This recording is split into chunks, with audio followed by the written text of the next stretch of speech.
আসসালামু আলাইকুম। দুপুর 2:30 আজ বৃহস্পতিবার। বাংলাদেশ বেতার কক্সবাজার। স্থানীয় খবরে স্বাগত জানাচ্ছি আসমা খাতুন বাবলে। আসন্ন ত্রয়োদশ জাতীয় সংসদ নির্বাচন ও গণভোট 2026 উপলক্ষে কক্সবাজার এরিয়া পরিদর্শন করেছেন সেনাবাহিনীর প্রধান জেনারেল ওয়াকারুজ্জামান।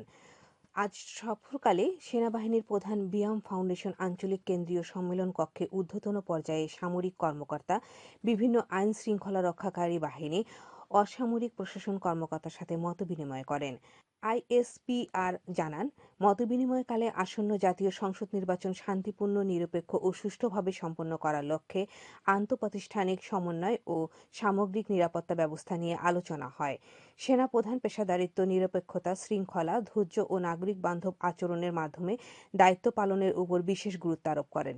এছাড়াও পরিদর্শনকালে তিনি in aid to the civil পাওয়ারের আওতায় মোতায়েনকৃত সেনা কর্মকর্তাদের কার্যক্রম সরজমিনে পর্যবেক্ষণ ও প্রয়োজনীয় দিক নির্দেশনা প্রদান করেন।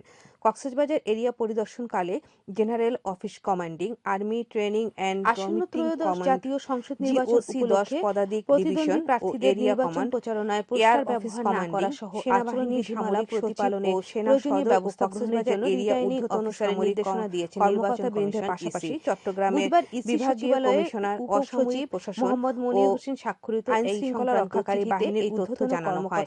চিঠিতে বলা হয়েছে, আগামী 12 ফেব্রুয়ারি অনুষ্ঠেয় ত্রয়োদশ জাতীয় সংসদ নির্বাচন উপলক্ষে বর্তমানে প্রতিদ্বন্দ্বী প্রার্থীদের নির্বাচনী প্রচারণা কার্যক্রম চলমান রয়েছে। নির্বাচনী প্রচারণায় পোস্টার ব্যবহার না করার সংক্রান্ত সংসদ নির্বাচনে রাজনৈতিক দল প্রার্থীদের আচরণ বিধিমালা 2025-এ বর্ণিত বিধি মতে নির্বাচনী প্রচারণায় কোনো প্রকার পোস্টার ব্যবহার করা যাবে না।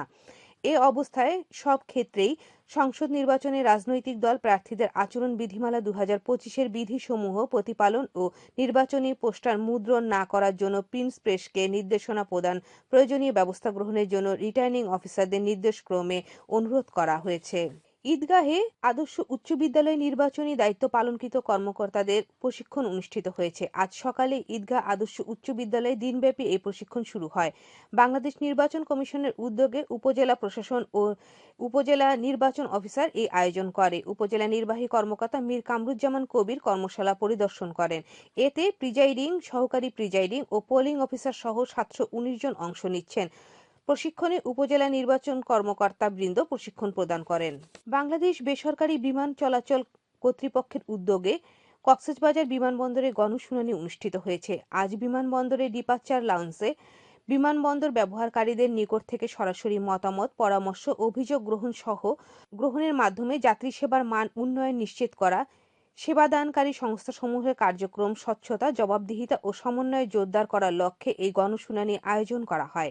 এতে প্রধান অতিথি ছিলেন অতিরিক্ত সচিব বেবিচকের সদস্য এস.এম. লাবলুর রহমান, কক্সবাজার বিমানবন্দরের সচিব পরিচালক মোহাম্মদ গোলাম মোর্তজা হোসেনের সভাপতিত্বে। এতে বেবিচক এর সদস্য এরিয়া কমান্ডার মোহাম্মদ নুরি আলম, বেসামরিক বিমান পরিবহন ও পর্যটক মন্ত্রণালয়ের উপসচিব মোহাম্মদ নুরুল হুদা, বেবিচক এর পরিচালক উপসচিব সানিউল ফেরদৌস বক্তব্য রাখেন। এতে সংশ্লিষ্ট যাত্রী সাধারণ, গণমাধ্যম কর্মী, এয়ারলাইন্স প্রতিনিধি সহ বিভিন্ন স্টক হোল্ডার অংশগ্রহণ করেন।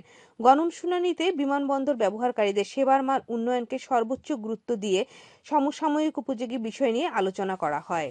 কক্সবাজারে অনুষ্ঠিত হয়েছে বাংলাদেশ পুলিশ চট্টগ্রাম রেঞ্জ আন্তঃজেলা ভলিবল টুর্নামেন্ট 2026 এর সমাপনী ও পুরস্কার বিতরণী অনুষ্ঠান। গতকাল পুলিশ লাইন মাঠে বাংলাদেশ পুলিশ কক্সবাজার রেঞ্জ আয়োজিত এই টুর্নামেন্টে ফাইনালে পুরুষ বিভাগে খাগড়াছড়ি পার্বত্য জেলা পুলিশ দল চ্যাম্পিয়ন এবং বান্দরবন পার্বত্য জেলা পুলিশ দল রানার্স আপ হয়। এছাড়া নারী বিভাগে বান্দরবন পার্বত্য জেলা পুলিশ দল চ্যাম্পিয়ন এবং কক্সবাজার জেলা পুলিশ দল রানার আপ হওয়ায় গৌরব অর্জন করে। পরে অনুষ্ঠিত সমাপনী ও পুরস্কার বিতরণী অনুষ্ঠানে প্রধান অতিথি ছিলেন এপিবিএন কক্সবাজার ডিআইজি প্রলয় চিসি, police super ANM Sajidur Rahman সভাপতিত্বে। এতে ট্যুরিস্ট পুলিশের অতিরিক্ত ডিআইজি আপেল মাহমুদ বক্তব্য রাখেন। এ সময় পুলিশের ঊর্ধ্বতন কর্মকর্তা সহ বিভিন্ন ইউনিটের পুলিশ কর্মকর্তারা উপস্থিত ছিলেন। পরে বিজয়ীদের মাঝে পুরস্কার বিতরণ করা হয়। এই টুর্নামেন্টে পুরুষ বিভাগে 8টি ও নারী বিভাগে 2টি দল সহ মোট 10টি দল অংশগ্রহণ করে। আবহাওয়া। আগামীকাল দুপুর 12টা পর্যন্ত 24 ঘন্টার পূর্বাভাসে বলা হয়েছে, সকাল আকাশ অস্থায়ীভাবে আংশিক মেঘলা সহ আবহাওয়া প্রধানত শুষ্ক থাকতে পারে। সেই সাথে শেষ রাত থেকে সকাল পর্যন্ত হালকা কুয়াশা পড়তে পারে। কক্সবাজার সমুদ্র বন্দরের জন্য কোনো সতর্ক সংকেত নেই। আগামী 24 ঘন্টায় দিন ও রাতের তাপমাত্রা প্রায় অপরিবর্তিত থাকতে পারে এবং রাতের তাপমাত্রা সামান্য বাড়তে পারে। আজ সূর্য অস্ত যাবে বিকেল 5টা বেজে 40 মিনিটে। আগামীকাল সূর্যোদয় হবে ভোর 6টা বেজে 31 মিনিটে। আজকে সর্বনিম্ন তাপমাত্রা ছিল 17.5 ডিগ্রি সেলসিয়াস এবং সর্বোচ্চ তাপমাত্রা ছিল 27.6 ডিগ্রি সেলসিয়াস। এখন জানিয়ে দিচ্ছি বাঁকখালী নদীর মোহনা ও সংলগ্ন এলাকার সামুদ্রিক জোয়ার ভাটার সময়সূচি। আজ জোয়ার শুরু হয়েছে দুপুর 1টা বেজে 17 মিনিটে, চলবে রাত 8টা বেজে 3 মিনিট পর্যন্ত। ভাটা শুরু হবে রাত 8টা বেজে 3 মিনিটে, চলবে রাত 2টা বেজে 46 মিনিট পর্যন্ত। পুনরায় জোয়ার শুরু হবে রাত 2টা বেজে 46 মিনিটে, চলবে আগামীকাল সকাল 8টা বেজে 25 মিনিট পর্যন্ত। খবর শেষ হলো। আমাদের পরবর্তী খবর প্রচারিত হবে আজ বিকেল 4টা বেজে 30 মিনিটে ইংরেজিতে।